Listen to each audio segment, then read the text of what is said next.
Hi there, I'm Andrew with the Bellingham Fire Department, and today we're going to be going over some of the basics you're going to need to know before we start hose week. So first we're going to talk about what kind of hoses we carry on the engine, and for that I'll have you follow me. So here at Bellingham we have four main types of hoses on our fire engines. Starting at the smallest, we're going to work from the booster line all the way up to the LDH, or the 5-inch hose. So our first type of hose here is a rubber jacketed 1-inch hose. We keep them in 200-foot sections, and it's called our booster line. Second hose we carry, this is our primary attack hose for interior operations. This is the 1 3/4 style hose. Here's a short section of it here, male and female couplings. Second type of hose we have is our 2.5-inch hose. Similar hose couplings, both male and female. And this is going to be for more aggressive or defensive type operations where we need a lot of water flowing.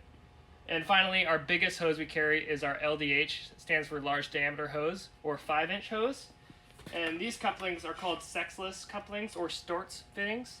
So doesn't matter which end you have, they'll both fit together. Okay, so we use our LDH hose mostly for supply operations. And these hoses come in a lot of different sizes. We carry 25-foot, 50, and 100-foot sections of LDH hose on our fire engines. The 1 3/4 and the 2.5 hose, those are most often carried in 50-foot lengths. You'll commonly hear the fittings referred to as brass. Nowadays we make the hose fittings out of something called Powerlite, kind of like aluminum, but back in the day they were made of brass fittings, and I have an example of one here, an old hose from Bellingham. Next, let's take a look at the different types of adapters and tools we carry on our fire engines. First off, this is a hydrant wrench for opening and closing hydrants. These are called spanner wrenches for tightening and loosening hoses. This is for smaller hoses, like 1 3/4 and 2.5, and this is for our LDH hose, or a 5-inch. We have different assortments here of adapters, reducers, for adapting hose together. These are called double males. These ones obviously are double females. When they go from bigger to smaller, we call them reducers. And these ones adapt from the LDH hose to the 2.5-inch hose. Over here we have our foam adductor. So this will screw into the side of the engine, and we can adduct foam out of our foam bucket. This is called a Bresnan cellar nozzle. So this we can hook on the end of a 2.5-inch hose and put this in confined spaces. It spins around and shoots water out of the holes here. And last but not least, this is our piercing nozzle. So this hooks up to an 1 3/4 hose, and we can pierce this into a hood of a car or a confined space and shoot water. Now that we talked about what type of hoses we carry on the fire engine, I'll show you where they're at.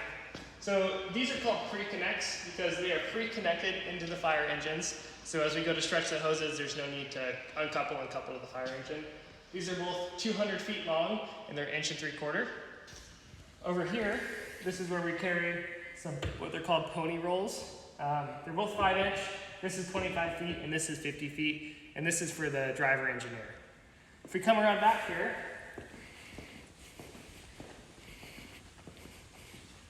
we carry our larger hose in the rear of the fire engine. This is our 5-inch in a flat load style, and this is our 2.5-inch in a flat load style with a 100-foot bundle on top.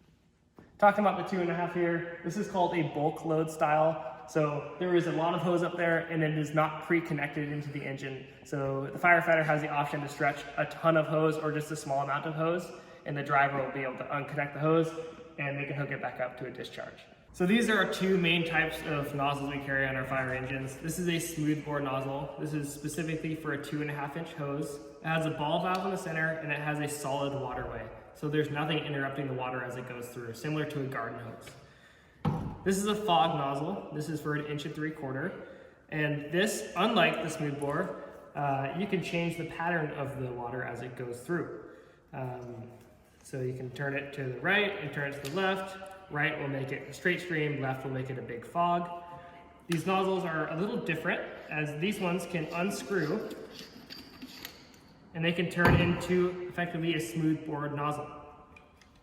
This setup here is called a ground monitor, and this takes a 5-inch hose into it and it turns it into what we call a master stream. This is what we call our deck gun. It's mounted on top of the engine. It is the exact same as our ground monitor. In fact, on some engines, these can release and pull up and can fit right onto a ground monitor base. And this here is what we call a garden hose. You might find one of these at your house.